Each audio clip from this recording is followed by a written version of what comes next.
Levon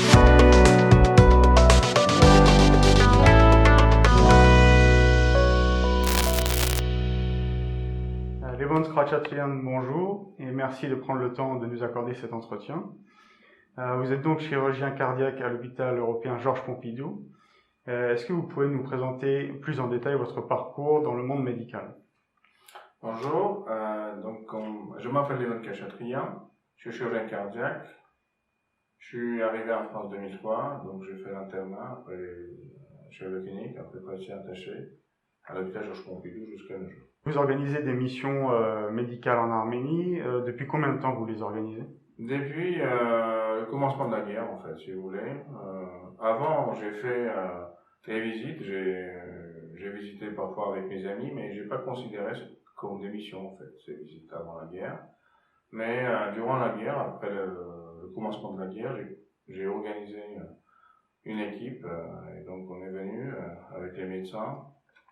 Le 12 octobre, on est arrivé à Erevan, et puis nous avons opéré une journée ici à Erevan, et après on a continué vers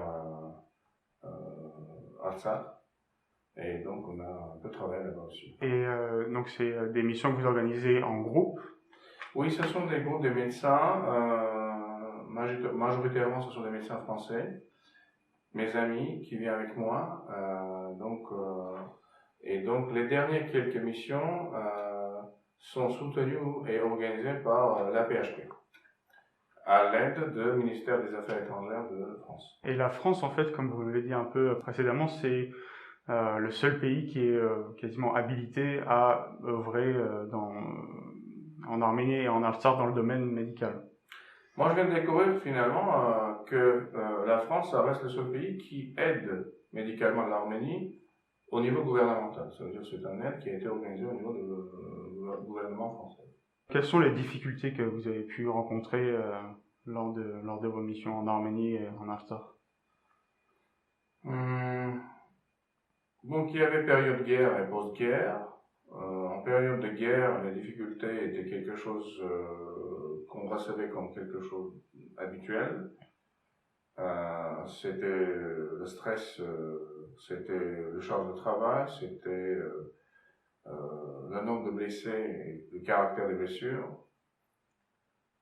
C'était quelque chose de vraiment inédit, même pour les chirurgiens avec beaucoup d'expérience de guerre.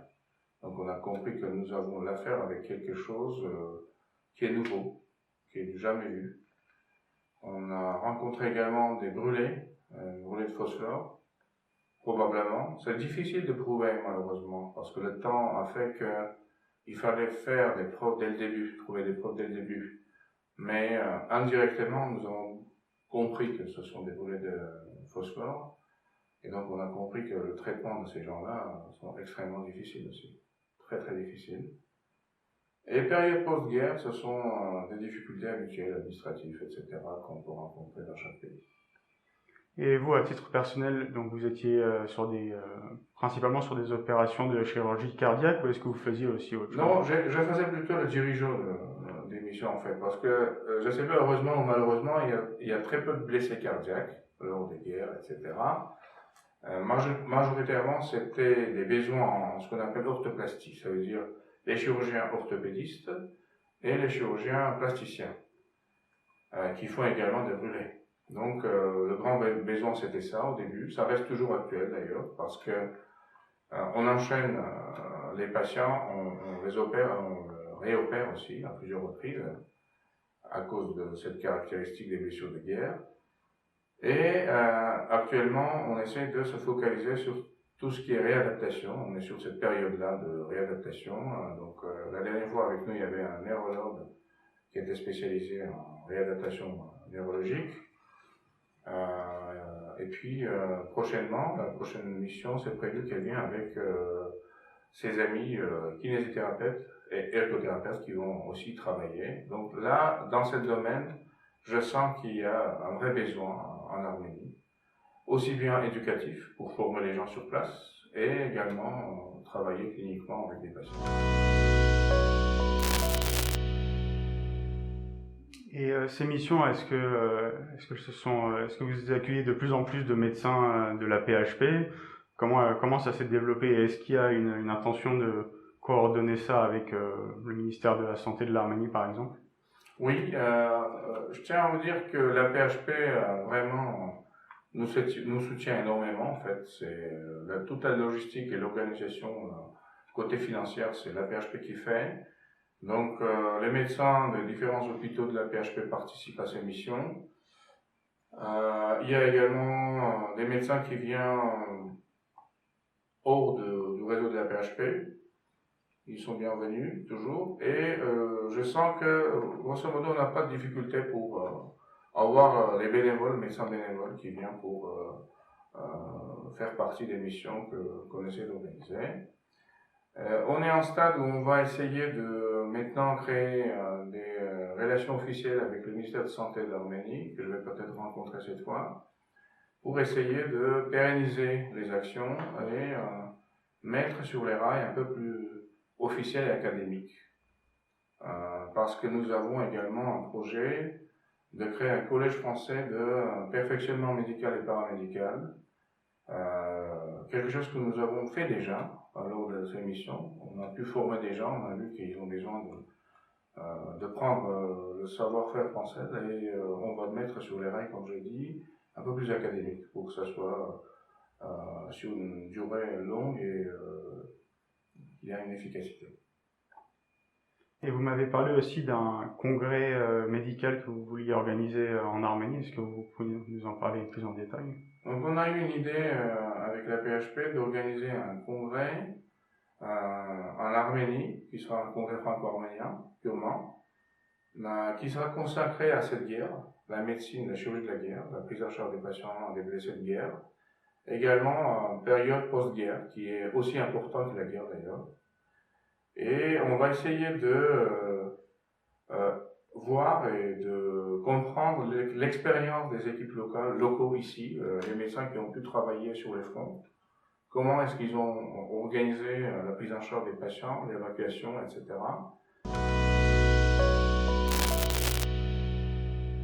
Lors de vos missions en Artsakh, est-ce que vous avez pu collaborer avec les médecins russes? La dernière fois, au mois de janvier, on a pu visiter Artsakh, post-guerre, période post-guerre. J'ai tenté de me mettre en relation avec les médecins russes parce que j'ai vu qu'ils avaient déployé des hôpitaux gonflables.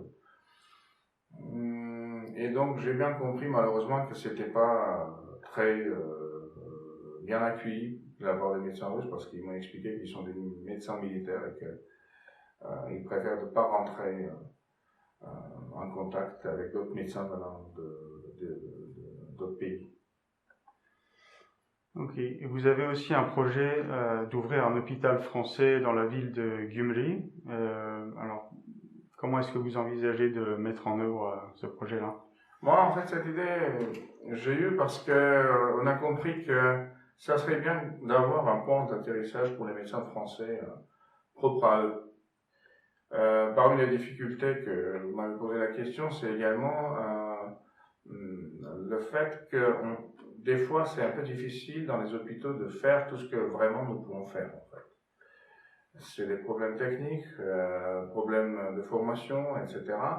Et donc, l'idée d'avoir un hôpital français, c'est que ça nous permettra aux médecins français, une fois arrivés sur place, de pouvoir se déployer et travailler en plein volume là, ils peuvent le faire pleinement et avec des protocoles français. Et finalement, je pense que le gouvernement français est capable et peut faire quand même quelque chose qui va rester pour l'Arménie et qui va, par exemple, pourquoi s'il y a un concept base militaire russe, par exemple, en Arménie, pourquoi est-ce qu'on ne pourrait pas avoir un concept base médicale français en Arménie qui pourrait après servir comme un centre régional également. Donc, dans ce concept-là, je pense que donc je travaille et j'ai partagé cette idée avec les gens en France et j'ai vu un vrai intérêt. Donc, j'espère que dans le temps, on pourra réaliser ce projet-là. Et le financement, du coup, ce serait le financement de l'État français? Moi, je compte beaucoup sur l'État, mais également sur les donations, etc., etc. l'essentiel, c'est l'idée, qui me paraît une idée intéressante. Et après, le reste, il suffit juste de travailler, expliquer les gens, et on peut avoir l'argent. Surtout que je ne pense pas que ça coûtera très cher.